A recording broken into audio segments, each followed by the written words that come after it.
ببخشید قیافم اینجوریه، تازه خواب پاشونم خواستم فیلم بگیرم. اسمتو تایپ میکنی، یه ست واسه درست میکنه. N A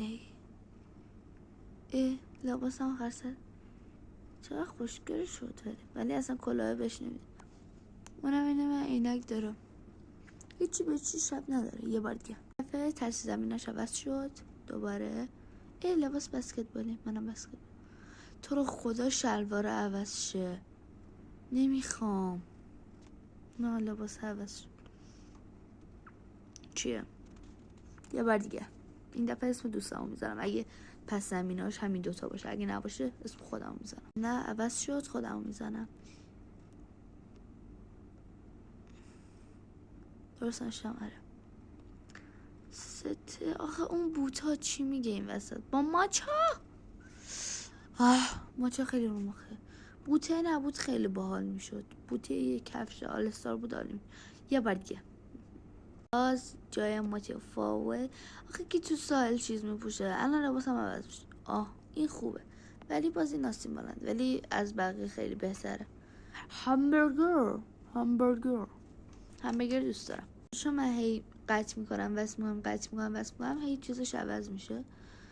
ولی من آخه باحاله بذار پیتزا به ستم هم میاد. من خودم ورزش کنم، ولی وقتی یه چیز گرم پوشیدی چرا باید کمربند؟ نه کمربند نیسته، دستبند آخه روی با شلوارک، پافر با شلوارک. اینو جا رفتم یادم نمیاد، دوباره میرم بگم رفتم. این ست خیلی این ست مورد علاقمه. اسم دوستان میزنیم دکو. ببینیم باحاله. همبرگر نبود، ساندویچ بود، من فهمیدم باحاله.